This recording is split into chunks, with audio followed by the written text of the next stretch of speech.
তো বন্ধুরা, good morning. আশা করি তোমরা সবাই ভালো আছো। তো এইটা রাস্তাটা হচ্ছে আমাদের বাড়ির সামনের রাস্তা। তো গত দুদিন ধরে যে বৃষ্টি হচ্ছে তাতে দেখো রাস্তা জলে ডুবে গেছে এবং আশেপাশের যত বাড়ির জল রাস্তায় এসে জমেছে। যে সোজা দেখছো, এটা সোজা রাস্তাটা গেছিল, কিন্তু সেই রাস্তাটা এখন আর দেখা যাচ্ছে না। একটা রাস্তা আমার এই ডান দিকে চলে গেছে, আর একটা সোজা এখান দিয়ে রাস্তা ছিল, কিন্তু সেটা এখন আর হুম। দেখা যাচ্ছে না। আবার যতক্ষণ জল না হ্যাঁ, কমবে দেখা যাবে ছাড়বো না। ওই তো জন্যই এদিকে তুললাম। দেখো আশেপাশে সব জায়গা জলে ডুবে গেছে মোটামুটি।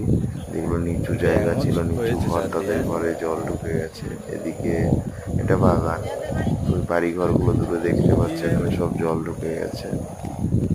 আর বৃষ্টি না কমা পর্যন্ত এই জল শুকাবে না, মানে এটা কোথাও নামার হুম। জায়গা নেই যতক্ষণ রোদে না শুকাচ্ছে।